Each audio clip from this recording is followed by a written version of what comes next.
The biological handicap. Sam Collins stared out the viewport of the horizon, watching stars streak by as the ship moved through space. As the human lieutenant in charge of navigation, he checked his watch and sighed. Only 2 more hours until this shift ended, and then he could finally sleep. Behind him, Lieutenant Zix, a tall, blue-skinned Vexar with 4 eyes, made a clicking sound with his mandibles. "Another rest cycle so soon, Collins. You humans and your inefficient biology." Sam nodded politely. This was a conversation they had weekly. The Vexar needed only 1 hour of rest per day. The Zolani, represented on the bridge by Ensign Tala, required merely 30 minutes of meditation. Humans, with their 8-hour sleep requirement, were considered biological oddities in the galactic community. "Can't help how we're built," Sam replied, adjusting their course slightly. "Besides, we manage just fine." "Fine is relative," Zix said. "Your species spends 1/3 of its life unconscious, yet somehow you've claimed territories in 3 spiral arms. It defies logic." Captain Alina Miller entered the bridge, her uniform crisp despite being 18 hours into her shift. The alien crew members straightened at attention. Even they respected her command presence, despite her need for sleep. "Lieutenant Collins, status report," she said. "On course for the Rigel system, Captain. We'll arrive in 27 hours. Alina reviewed the navigation display. "Good. When your shift ends, I need those sleep cycle rotations updated. The ambassador from Zolania is complaining again about our downtime interfering with negotiations." Sam nodded. The scheduling conflicts with non-human species were a constant headache. While the Horizon explored new territories, they also carried diplomats and scientists from 12 different worlds, most of whom viewed human sleep as wasteful. "I'll have it done before my rest period, Captain." When Alina left, Ensign Tala approached Sam's station. Unlike Zix, the Zolani showed genuine curiosity about humans. "Is it true that humans imagine things while sleeping?" she asked. "Our scientists find it fascinating." "We call them dreams," Sam explained. "Sometimes they're nonsense, but sometimes they help us see problems differently." Tala's silver eyes widened. "You solve problems while unconscious." "Sometimes. There are famous stories of scientists and inventors figuring out solutions in their dreams." The ship's computer chimed, indicating a course correction was needed. Sam's fingers moved across the console, making adjustments based on new gravitational readings from a nearby star system. Zix observed from his station. "I must admit, your automated systems compensate well for your biological limitations. The ship functions even when half the human crew is unconscious." "That's the point," Sam said. "We developed technology specifically to work around our sleep needs." Admiral Jackson's face appeared on the main screen. The gray-haired commander of the Earth fleet looked tired but alert. "Captain Miller to the bridge," he said. "We have a situation developing in the Proxima sector." 5 minutes later, Alina stood before the screen as Admiral Jackson explained that a Vexar science vessel had disappeared near the border of human space. Tensions with certain Vexar factions were already high, and this could escalate matters. "We're redirecting the Horizon to investigate," the Admiral said. "This could be nothing, or it could be the start of something bigger." After the transmission ended, Alina turned to her mixed crew. "Change of plans. Lieutenant Collins, plot a course for Proxima Sector." Sam nodded, already calculating the new route. His sleep shift would have to wait. As he worked, he noticed Zix watching him with something that might have been respect. "Perhaps your dreams will provide insight into this mystery," the Vexar said, not entirely sarcastically. Sam smiled. "Maybe they will. That's the thing about us humans. We make progress even when we're sleeping." Lisa Wright drummed her fingers on the arm of the captain's chair as she studied the problem before her. The Horizon had been in orbit around Proxima IV for 3 days now, and the missing Vexar science vessel remained elusive. "Any update from the search teams?" she asked. Lieutenant Morris checked his console. Team 3 reports no sign of wreckage in the asteroid field, Captain. Lisa nodded, her tired eyes scanning the bridge. The human crew members showed visible fatigue. They'd been running on shortened sleep shifts since arriving, trying to match the endurance of their alien counterparts. The Zolani and Vexar crew members were still fresh, needing minimal rest. Captain, the Zolani ambassador requests another meeting. Communications Officer Jenny Ford announced. She seems annoyed. Lisa checked the time. Tell her I'll meet her in 30 minutes. I need to review the search data first. She specifically mentioned this is the third time you've delayed due to human scheduling issues. Jenny added carefully. Lisa sighed. This was a common diplomatic problem. Non-humans often took offense when meetings were postponed because of sleep schedules or shift rotations. Inform Ambassador Neela that our sleep requirements are not negotiable. I've adjusted my schedule significantly already. Lisa stood. I'll be in my ready room reviewing the data. Lieutenant Collins has the bridge. Sam looked up from his navigation station, surprised at the sudden responsibility. He moved to the central chair as Lisa left. In her ready room, Lisa studied the star charts. The missing Vexar vessel had been conducting research on an unusual nebula formation when it vanished. No distress signal, no debris field. It was as if it had simply disappeared. Her door chimed. Enter, she called. Chief Engineer Diane Garcia stepped inside, holding a datapad. Captain, I've been thinking about our search pattern. We're approaching this like it's a standard rescue operation. But what if it's not? Lisa gestured for her to continue. Humans designed these search protocols based on our understanding of space and time, Diane explained. But I had this idea during my sleep cycle last night. What if the Vexar were experimenting with something that affected the fabric of space itself? Lisa studied the engineer. You dreamed this? Diane nodded. I know it sounds strange, but it came to me clearly. The nebula has unusual radiation patterns. What if the Vexar ship is still there, just phased differently? Lisa considered this. It wasn't the first time a crew member had brought forward an insight from sleep. In fact, Earth Fleet had documented thousands of cases where dream state problem-solving led to breakthroughs. Recalibrate our sensors to scan for phase variances, Lisa ordered. It's worth exploring. When Lisa arrived at the diplomatic quarters 30 minutes later, Ambassador Neela was visibly frustrated.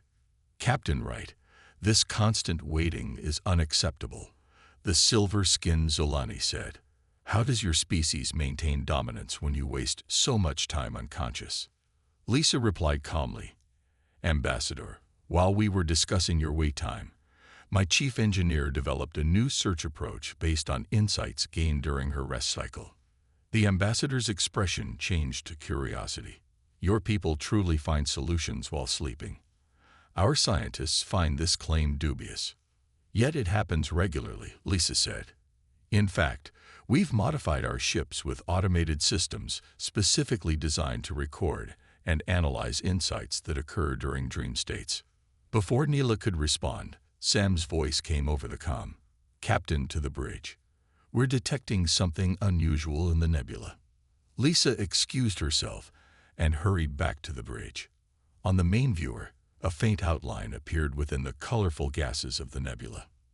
It worked, Diane said excitedly. The Vexar ship is there, just out of phase with normal space. Ambassador Neela stared at the screen in amazement. Your sleeping engineer found what our awake scientists could not. Lisa nodded. That's the paradox of humanity, Ambassador. Sometimes our greatest weakness is actually our greatest strength. Dr. Alan Reeves adjusted his glasses as he studied the brain scans displayed on the large monitor in the Horizons medical lab. The colorful images showed human brain activity during different sleep phases, with particular focus on REM sleep patterns. Next to these, for comparison, were scans of Vexar and Zolani brains during their rest periods. Fascinating, he murmured. The neural pathways that activate during human dreams show patterns similar to high-level problem-solving. Since the rescue of the Vexar science vessel 2 weeks earlier, Interest in human sleep patterns had increased dramatically among the alien crew members. The Vexar scientists had been trapped in a spatial anomaly, completely unaware that they were out of phase with normal space. Chief Engineer Diane's dream-inspired solution had saved their lives and sparked scientific curiosity. The lab door slid open as Sam Collins entered. "You wanted to see me, Doctor." Alan nodded. "Your brain scans from last night were particularly interesting." He pulled up a new image on the screen. "See this activity in your prefrontal cortex? It spiked just before you woke up with your navigation solution." Sam rubbed his neck, still sore from falling asleep at his console. "I didn't think I'd actually solve anything. I was just tired and frustrated with the calculations." "That's exactly the point," Alan said excitedly. "Your conscious mind was stuck, but your sleeping brain made connections your waking mind couldn't see." Captain Lisa Wright's voice came over the comm system. "Dr. Reeves and Lieutenant Collins to the conference room. The Vexar scientific delegation has arrived." In the conference room, 5 Vexar scientists sat around the table, their 4 eyes blinking at different intervals. The lead scientist, Dr. Krell, stood as Lisa, Alan, and Sam entered. "We have reviewed your data on human sleep patterns," Krell announced, mandibles clicking. "Our initial skepticism has been replaced with scientific interest. This dream state problem solving is unlike anything we've encountered." Lisa nodded. "We've been using it to our advantage for centuries, though more informally until recently." Alan activated a presentation. "Earth Fleet has been collecting data on dream solutions for decades. Engineers, scientists, and military strategists report breakthrough insights occurring during sleep at rates significantly higher than during conscious work." He showed them statistics and case studies, including the famous creation of the Henderson drive that allowed faster-than-light travel, conceived by its inventor during a dream. "We've even developed specialized dream incubation techniques," Alan continued. "Problem solvers review difficult challenges before sleep, and special recording devices capture any insights upon waking." The Vexar scientists chittered among themselves, clearly fascinated. "This explains much about human expansion," Dr. Krell said finally. "Your species works on problems even when not working. It is unexpected." Sam spoke up. "The irony is that many alien races viewed our sleep requirement as a disadvantage, but it seems to be one of our greatest tools." After the meeting, Sam returned to the bridge. As he settled at his navigation station, he noticed Ensign Tala watching him with new interest. "Is it true your fleet has special sleep chambers for problem solving?" she asked. Sam nodded. "On Earth, there are entire facilities dedicated to dream research and application. They're developing new technologies to enhance dream productivity. My people have always seen rest as necessary but unproductive," Tala said. "Perhaps we have been wrong." Captain Lisa appeared on the bridge, reviewing reports on her datapad. "Lieutenant Collins," she said, "set course for Earth. Admiral Jackson wants Dr. Reeves to present his findings to Fleet Command. It seems our sleep research has become a priority." As Sam programmed the new coordinates, he smiled to himself. Humanity's supposed weakness had become the talk of the galaxy. The very thing that other species had mocked, their need for 8 hours of unconsciousness, was now being studied as a potential advantage. "Course laid in, Captain," he reported. "We'll be home in time for a good night's sleep." Commander Grace Hudson walked through the sliding doors into the central chamber of the Morpheus complex, her footsteps echoing in the vast circular room. 50 specialized sleep pods lined the walls, each containing the carefully selected human mind working on the most challenging problems facing humanity. "Status report," she demanded, approaching the monitoring station, where 3 technicians tracked brain activity patterns. "Pod 17 showed significant activity 10 minutes ago," replied Senior Technician Frank Reynolds. "Dr. Wilson is working on the Vexar communication encryption problem. His RAM patterns suggest a breakthrough." Grace nodded, her sharp eyes scanning the data streams. 6 months had passed since the Horizon's discovery, and Earth fleet had rapidly expanded its dream research program. What had once been scattered efforts across military and scientific institutions was now a unified initiative under her command. "What about the diplomatic team?" she asked. "Still dreaming?" Ambassador Kelly entered REM state 15 minutes ago. "We're monitoring closely." The Morpheus Initiative represented humanity's newest advantage in galactic relations. While other species viewed sleep as wasted time, humans had transformed it into their secret weapon. Teams of diplomats, scientists, military strategists, and engineers worked problems during their sleep cycles, often finding solutions that eluded their waking minds. A soft alarm chimed from Pod 17. The transparent cover slid open as Dr. Wilson sat up, immediately reaching for the recorder beside his bed. "I see it now," he mumbled, still half asleep. The Vexar encryption uses a triple-phase shifting algorithm based on their 4i visual processing. "We need to adapt our approach too." His voice trailed off as he dictated his insight to the recorder. Grace watched with satisfaction. Another problem solved during sleep. Her communication device buzzed. "Commander Hudson, report to Fleet Admiral Peterson immediately." 20 minutes later, Grace stood in the Admiral's office, watching his grave expression as he activated a secure holographic display. "The Vexar High Council has cut diplomatic relations," he said without preamble. "They're claiming we've been using sleep research as cover for espionage." Grace frowned. "That's absurd. We've shared our findings openly." "Not openly enough, apparently." The Admiral pulled up an intelligence report. "We've received information that the more militaristic Vexar factions believe our dream research is actually a form of psychic warfare. They think we're accessing their secrets somehow during our sleep states." "That's not how it works," Grace protested. "I know that, and you know that, but they've convinced their leadership it's a threat." He lowered his voice. "There's more. Our sources indicate they're developing technology to disrupt human sleep patterns. They're calling it a defensive measure." Grace felt a chill. "If they can prevent quality sleep across human settlements." "Exactly. They could neutralize what they see as our advantage." The Admiral folded his hands. "I need your team to find a solution, Commander. This could escalate into a serious conflict if we don't address their concerns."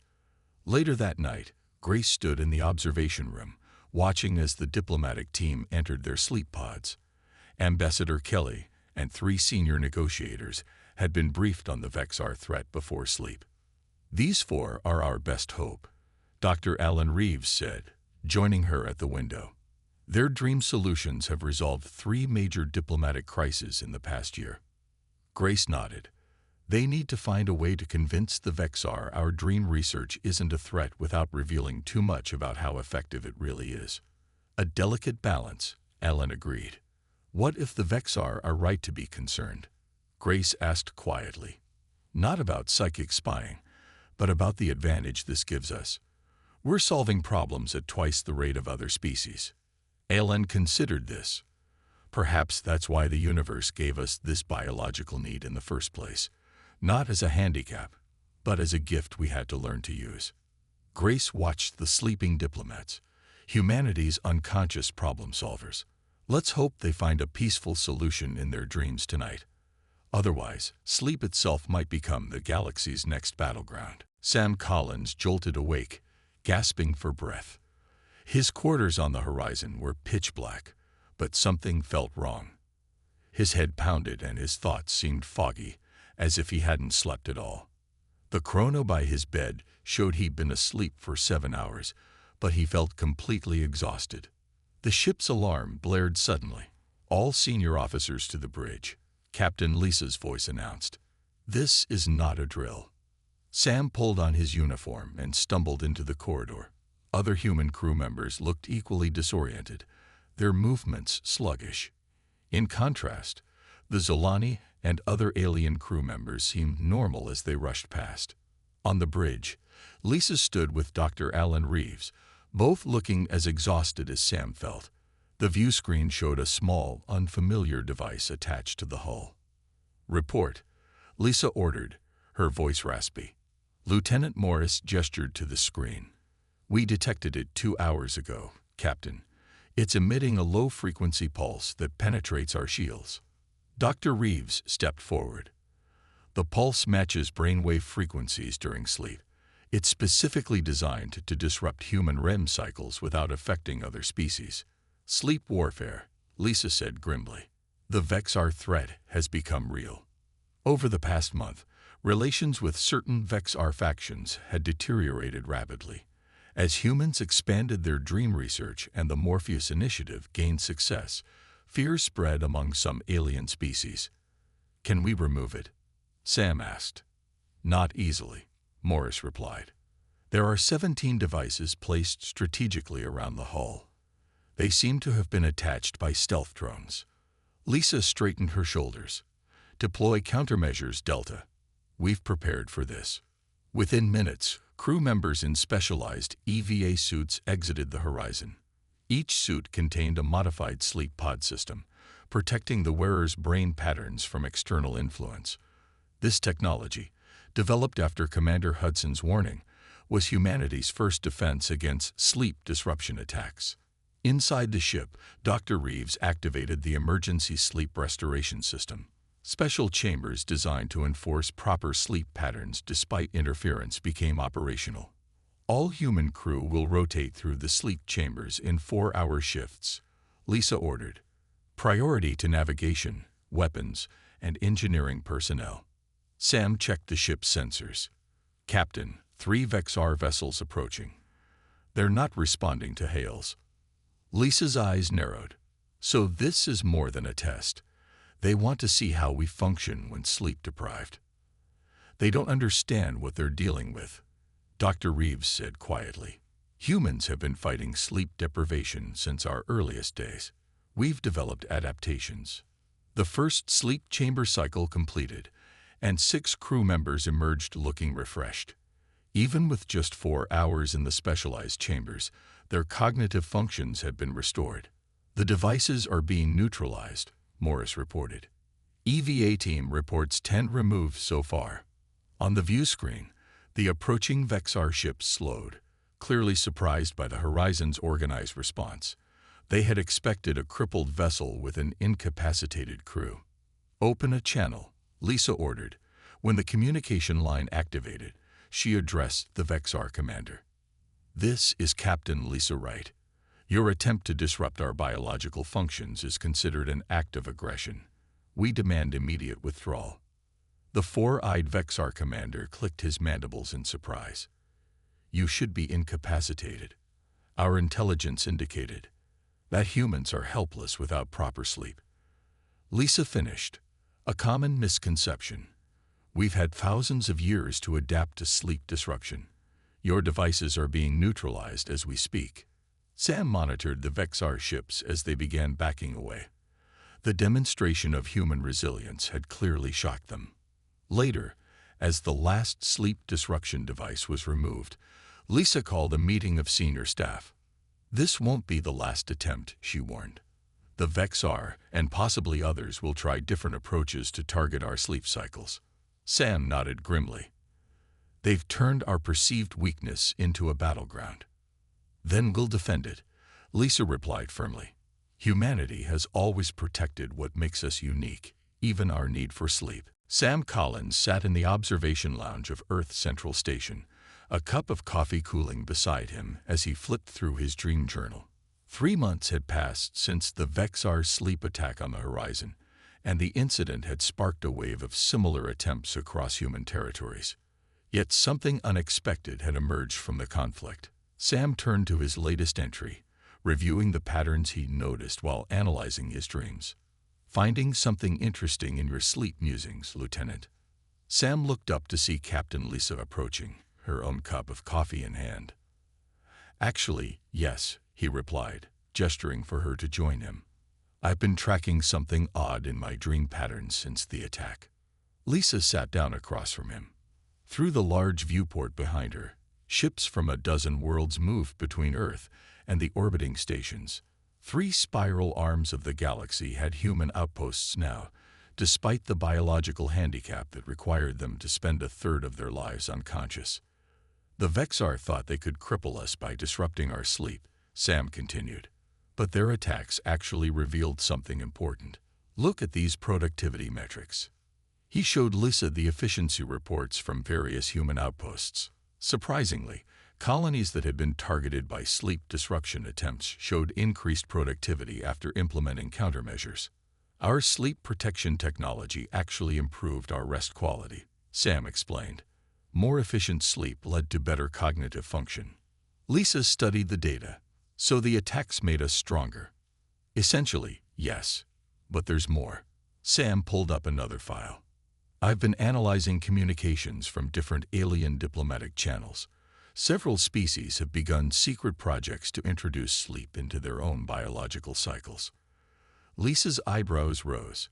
They're trying to copy our sleep patterns. The Zolani have extended their meditation periods to 2 hours. The Prel have engineered rest chambers that simulate human brain patterns. Even some Vexar scientists are experimenting with induced rest states. Before Lisa could respond, her communication device chimed. Admiral Jackson's face appeared on the small screen. Captain Wright, we need you and Lieutenant Collins at Fleet Headquarters immediately. Something's come up in the lieutenant's dream analysis reports. 30 minutes later, Sam stood nervously before a room of high-ranking officers and scientists. His routine dream journal submissions to the Morpheus Initiative had apparently triggered significant interest. Admiral Jackson gestured to the display screen.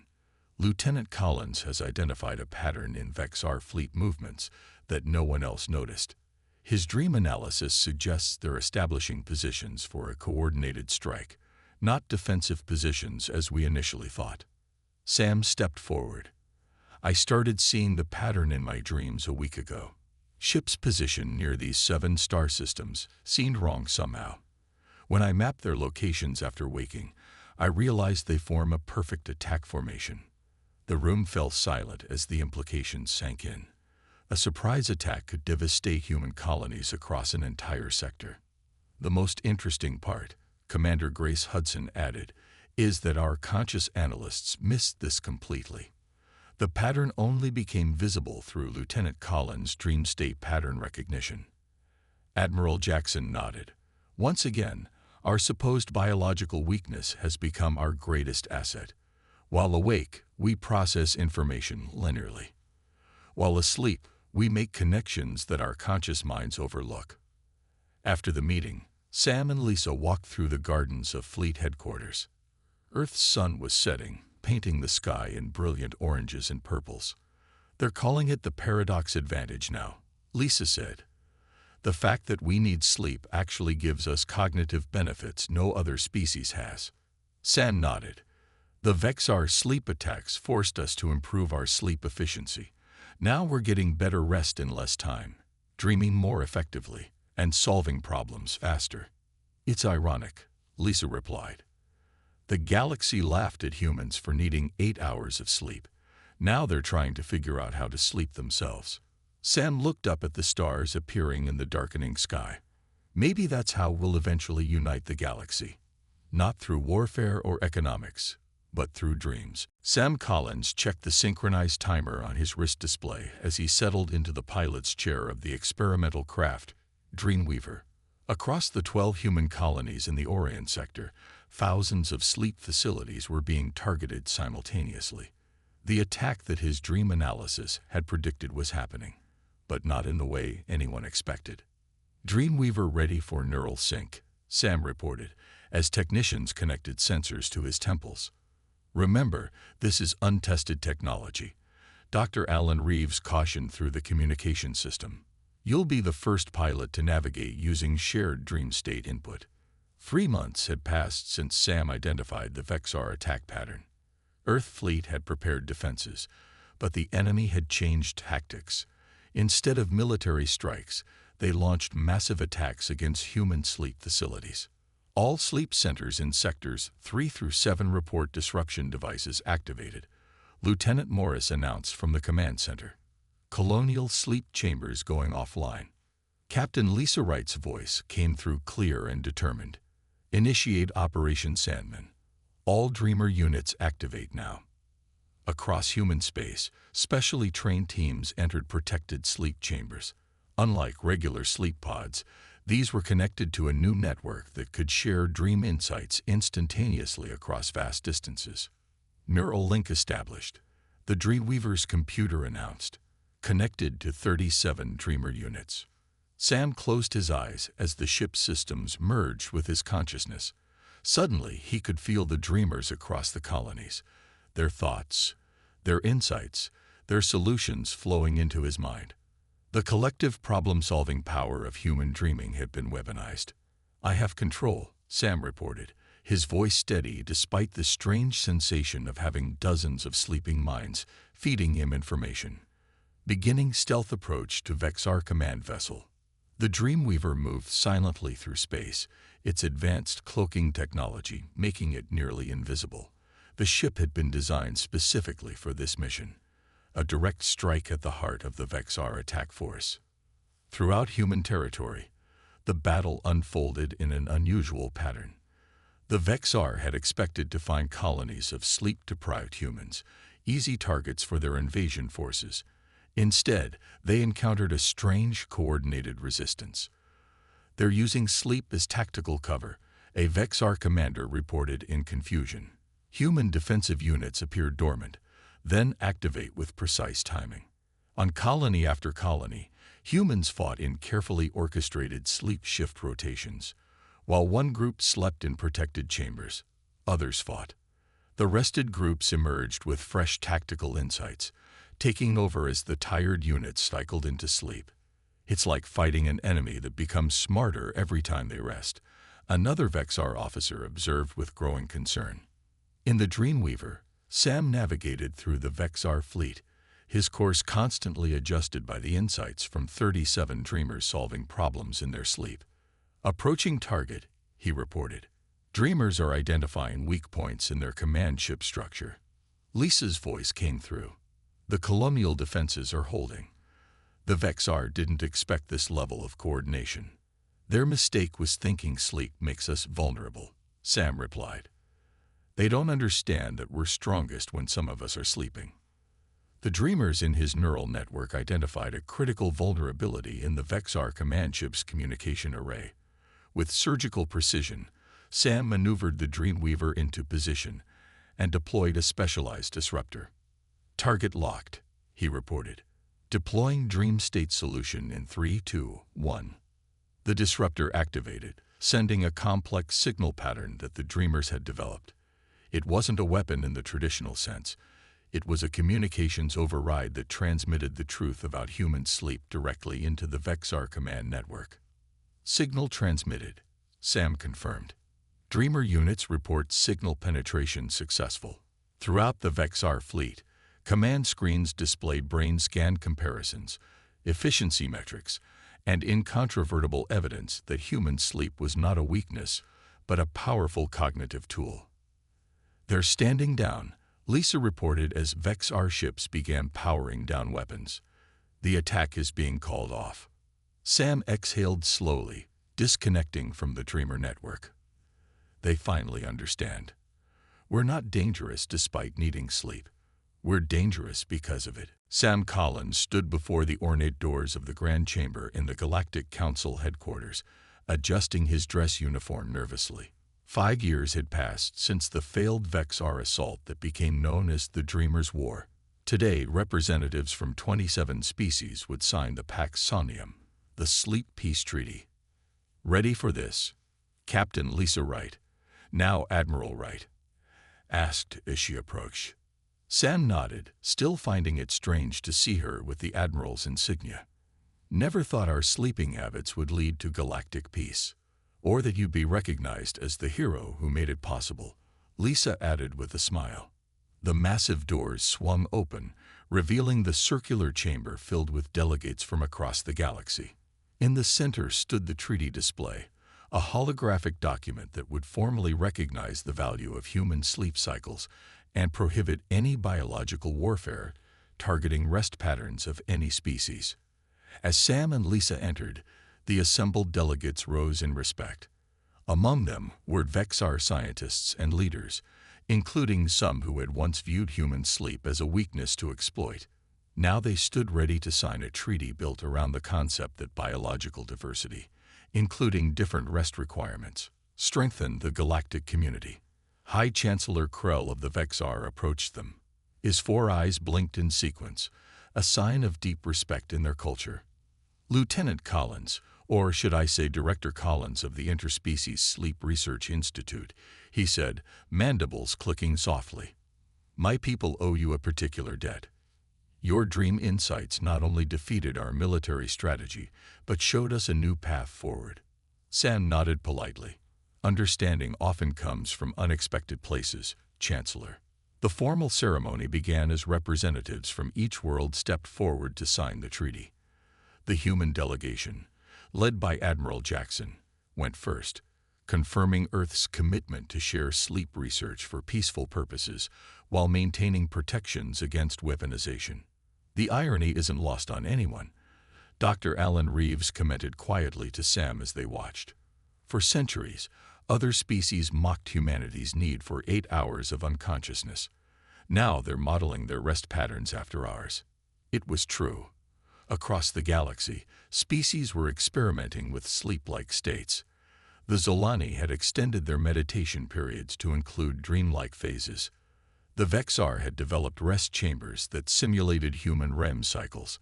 Even the Prel, who once prided themselves on needing no rest at all, had introduced periodic neural reset periods. Chancellor Krell approached the podium to address the assembly. When humans first joined the galactic community, we saw their sleep requirement as primitive, an evolutionary flaw that should have limited their expansion, he began. We were wrong. What appeared to be inefficiency was actually sophisticated neural processing. Their dream state problem-solving gave them insights no constantly conscious mind could achieve. He gestured toward Sam and the human delegation. The Dreamers' War taught us that diversity in biological function strengthens us all. Humans conquered the galaxy not despite sleeping 8 hours a day, but because of it. After the ceremony, Sam stood at the observation deck, looking out at the stars. The newly formed Interspecies Sleep Research Institute would open its doors next month, with researchers from a dozen worlds studying the benefits of various rest cycles. Lisa joined him at the viewport, thinking about how far we've come. Sam nodded. From being mocked for our sleep needs to being studied for them. It's quite a change. And you'll be leading the research, Lisa noted, finding new ways for different species to benefit from dream state problem solving.